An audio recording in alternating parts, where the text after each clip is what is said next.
esteja conosco. Ele está no meio de nós. Leitura do Evangelho de nosso Senhor Jesus Cristo, segundo São Mateus. Glória a vós, Senhor.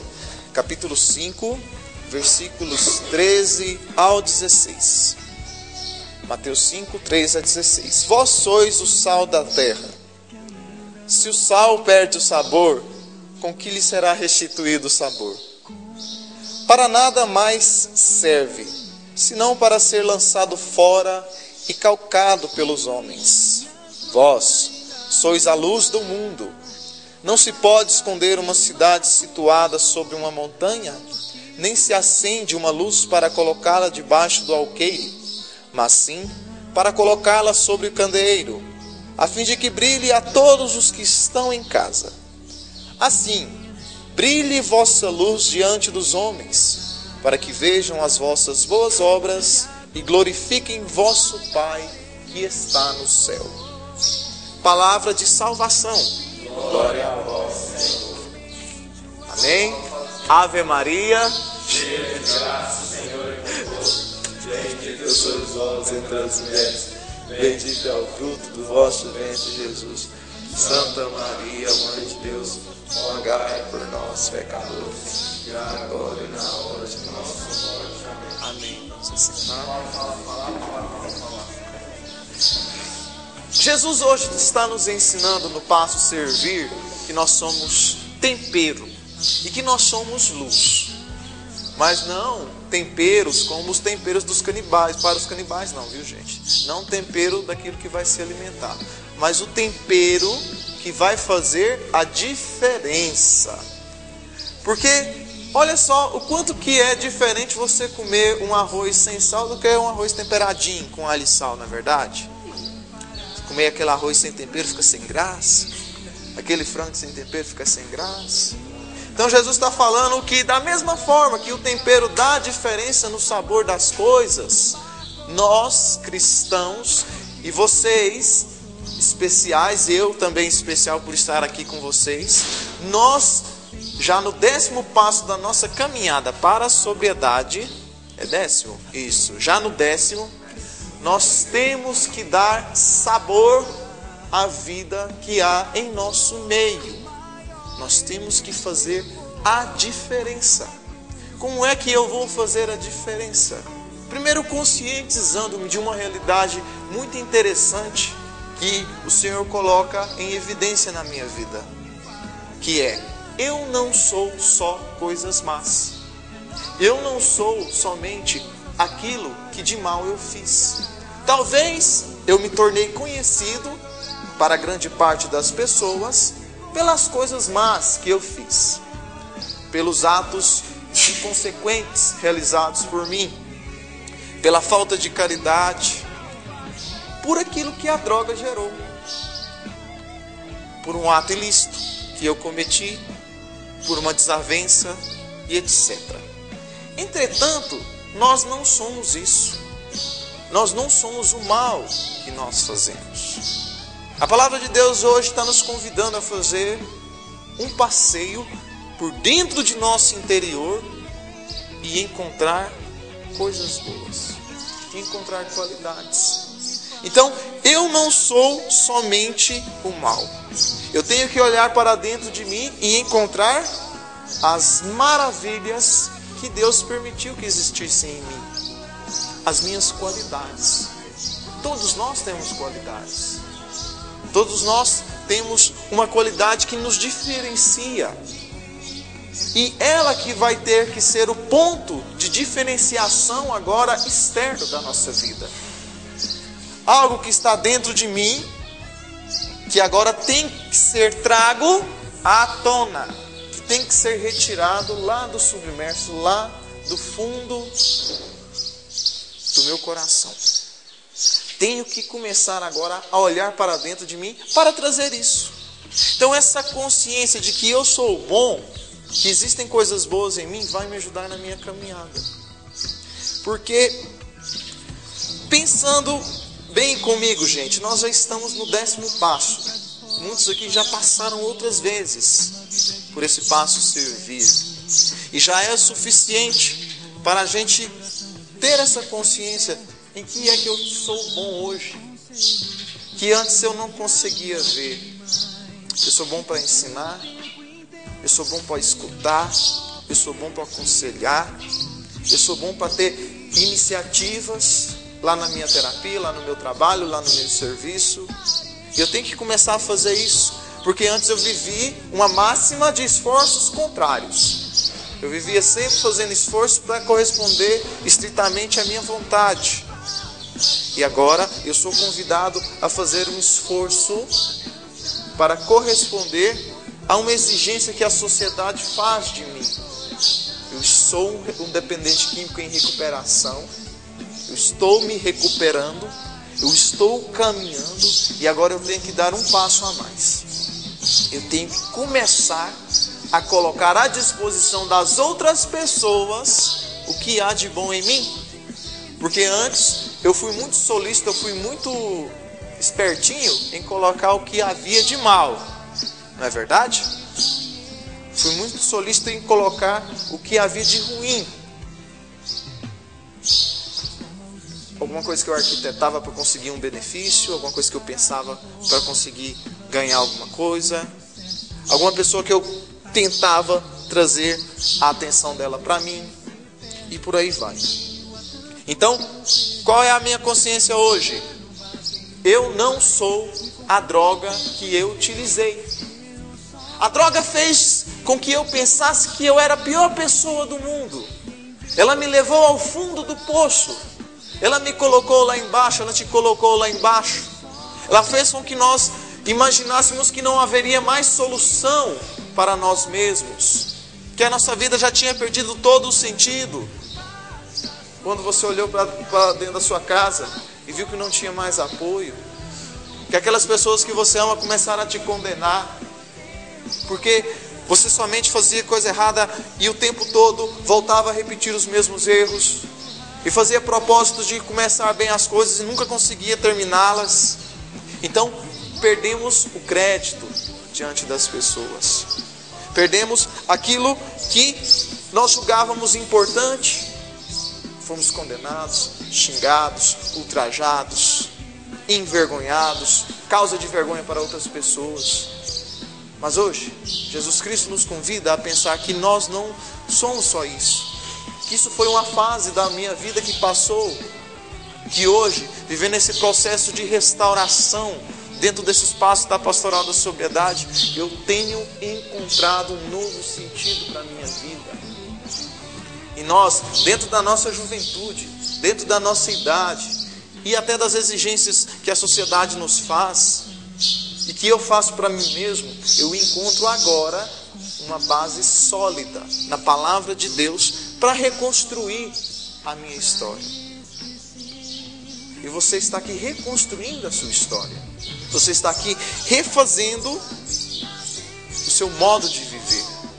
Então antes, aquele dependente químico que lá fora era uma má influência, que a mãe não queria deixar com que o filho tivesse contato, não queria deixar com que as pessoas se aproximassem porque tinha medo de que seu filho, que seu amigo, que seu parente fosse levado a um mau caminho por você. Agora lá fora vai ter que encontrar uma boa referência. Um cara de Deus, um cara trabalhador, que está mais inteligente, não é? Que está estudando aqui, está tendo aula todo dia de manhã, na escola, graças a Deus, com os professores, que está desempenhando bem as terapias, está correspondendo de uma maneira positiva à proposta de formação, está tendo vida religiosa. Então as pessoas vão começar a olhar para você lá fora e vão começar a procurar pontos positivos, porque a palavra que vai estar na mente delas vai ser mudança. Olha, ele passou pela casa de recuperação, então ele não é mais o mesmo. Se eu não sou mais o mesmo, então as minhas atitudes não devem ser mais as mesmas. Não devem, não podem, não pode caber nos meus conceitos de ação, naquilo que eu posso fazer, naquilo que eu posso realizar. Não pode existir espaço para as atitudes antigas. Tenho que abandonar as amizades que me levaram para o buraco.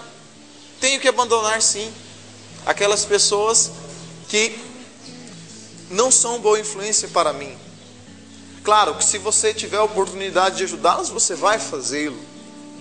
Entretanto, você tem que ter a consciência que se você estiver em um ambiente que pode contaminar os seus bons propósitos e a sua luta contra a dependência química, você tem que se afastar desse ambiente, porque isso faz parte da sua sobriedade. Eu sei que se eu for em um lugar que está pegando fogo, eu vou me queimar. Então eu não vou brincar com fogo, porque a droga não perdoa. Porque muitos e muitos têm morrido, têm perdido a vida, têm perdido tudo por causa da droga. Graças a Deus que você está tendo a oportunidade de recuperá-lo. Então, eu tenho que ser uma boa influência na vida das pessoas. Estevão, então quer dizer que eu tenho que passar a viver em função do próximo? Mas isso é complicado demais. Não existe trabalho mais difícil do que lidar com gente. Não existe. Entretanto, não existe nada mais gratificante do que trabalhar com pessoas. E assim, eu estou falando de coisas acessíveis ao seu dia a dia. Porque eu tenho que começar agora a ser uma pessoa serviçal.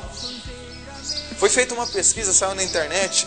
Eu tentei buscar a raiz dela, mas tem muitos blogs, muitas pessoas postando essa pesquisa. Eu não achei em si a raiz, mas eu creio que é verídica, que é verdade aquilo que está colocado nela. Eles fizeram lá na Universidade de Chicago, nos Estados Unidos, uma pesquisa para saber quais são as 10 profissões mais felizes. Como assim? As 10 profissões mais felizes. O trabalho que mais traz realização para as pessoas.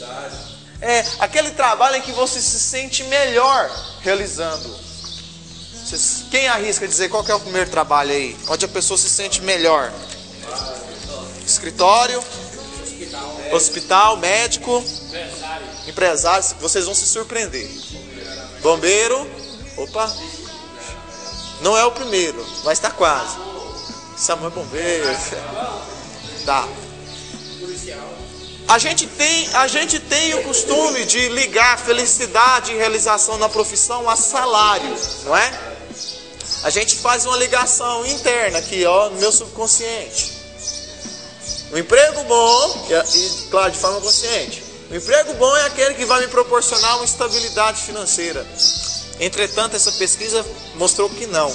Sabem quem são as pessoas que mais se realizam? Eu vou falar na ordem. Primeiro, os clérigos, padres e pastores. Padres e pastores. Primeiro lugar. Não, tá aqui, ó. Primeiro. Segundo, os bombeiros. Os bombeiros são as pessoas mais realizadas na profissão depois dos clérigos. Salva-vida é bombeiro. Terceiro lugar, fisioterapeutas.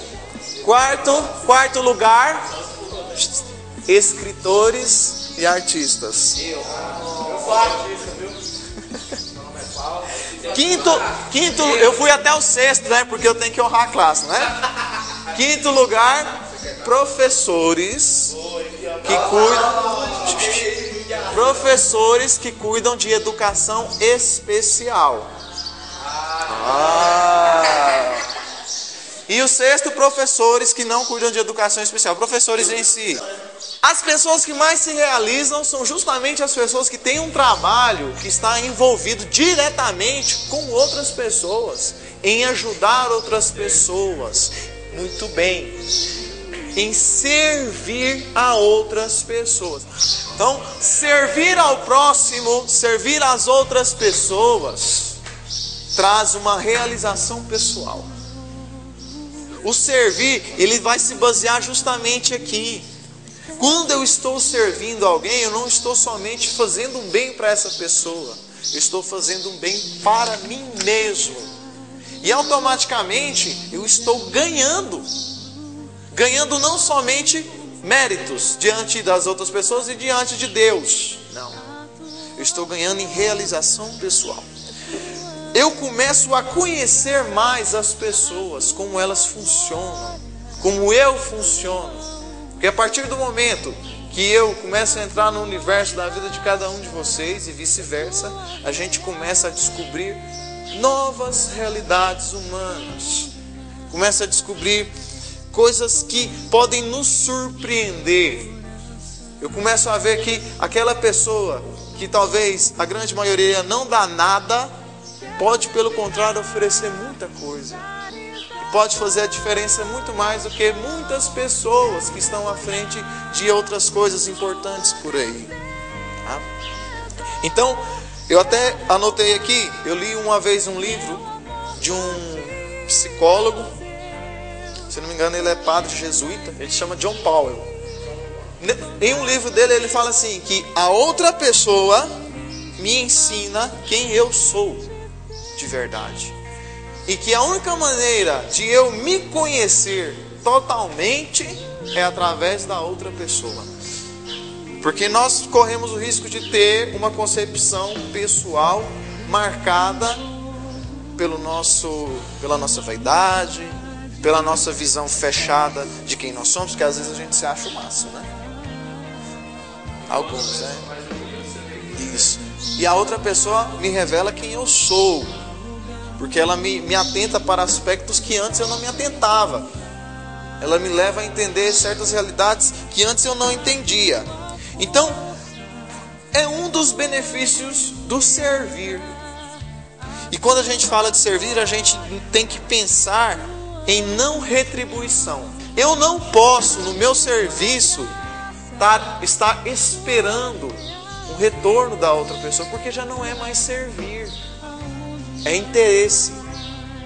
Ah não, mas quando eu ajudei o fulano, eu tinha boa intenção, só que agora ele não está querendo me ajudar também. Então você não tinha em si uma boa intenção, porque você estava de certo modo esperando algo em troca. Esperando. Então, o serviço autêntico, esse ajudar verdadeiramente as pessoas, ele me leva a não ter interesses. É um serviço desinteressado, como é a doação de Jesus Cristo por nós. O que é, falem para mim, o que é que Jesus Cristo ia ganhar da gente se Ele nos salvasse? A gente não tem nada para oferecer para Ele, na verdade. Em si, que vai acrescentar a Ele, não. Claro, Ele espera o nosso amor, porque nos ama. Quem ama, espera ser amado. Mas aqui é diferente. O meu amor não acrescenta em nada em Deus, em absoluto. Porque Deus é um ser perfeito. Mas Deus quer ser amado por você. O serviço ao próximo me ajuda a amar a Deus também. Porque vocês se lembram daquela passagem de Mateus, quando Jesus Cristo fala daqueles que vão se salvar, daqueles que vão se condenar? Senhor, quando é que te vimos com fome e te demos de comer, com sede te demos de beber, nu e te vestimos, doente te visitamos? Jesus fala, toda vez que vocês fizeram um ato desse a um daqueles pequeninos, vocês fizeram a mim. Então Jesus está falando o quê? Que no próximo está a presença dele. Eu, você, nós podemos servir a Deus na outra pessoa. Só que esse serviço na outra pessoa, eu não posso fazer dela somente um objeto religioso. Eu amo Jesus, então eu vou ajudar meu companheiro aqui demais da conta, porque aí eu vou atrair os olhos de Deus sobre mim e me esquecer dele como pessoa. O serviço a Deus na outra pessoa passa pela outra pessoa. Consideração, consciência de que ele também é um filho de Deus, assim como eu sou. Beleza? 1 Pedro, capítulo 4, versículo 10. Como bons dispensadores das diversas graças de Deus, cada um de vós ponha à disposição dos outros o dom que recebeu, a palavra para anunciar as mensagens de Deus, o ministério para exercê-lo com uma força divina, a fim de que em todas as coisas Deus seja glorificado por Jesus Cristo. A Ele seja dada a glória e o poder por toda a eternidade. Amém. Cada um de vós coloque à disposição aquilo que recebeu.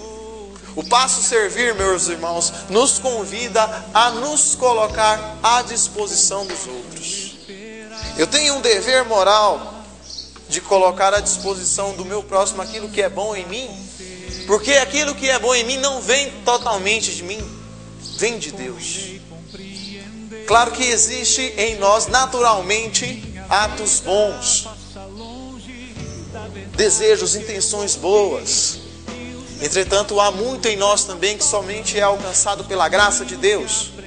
E é por isso, porque há uma graça de Deus que trabalha sobre a minha vida, uma graça de Deus que na minha realidade de dependência química está me libertando, está me curando, está me tornando uma referência, porque existe isso em mim. Eu tenho um dever de colocar isso sobre a mesa. Gente, está aqui. Eu aprendi a tocar violão na Begel. Eu vou ensinar outra pessoa a tocar violão, não é? Eu aprendi a trabalhar bem, sabe? Aprendi a vencer a minha preguiça.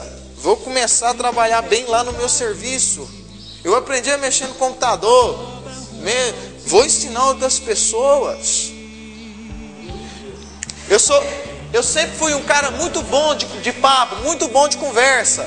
Gosto demais de conversar. Vou utilizar isso então para o benefício das outras pessoas. Deus é muito bom para nós. Todo o mínimo que eu faço é pouco. E o Senhor nos ensina que a forma mais bonita de retribuí-lo é através da outra pessoa. Muito bem, é a palavra de ordem, é a caridade. Pela caridade, de certo modo, eu pago essa dívida de amor. E como eu falei para vocês, ao mesmo tempo que você vai se realizar como pessoa na doação pessoal, nessa doação de si mesmo, tá? Você vai ver que quando você está servindo, automaticamente você já vive todos os passos anteriores, porque existe a necessidade. E de certo modo você já vai fazendo até, olha lá, a reparação. Você vai reparando através do seu serviço.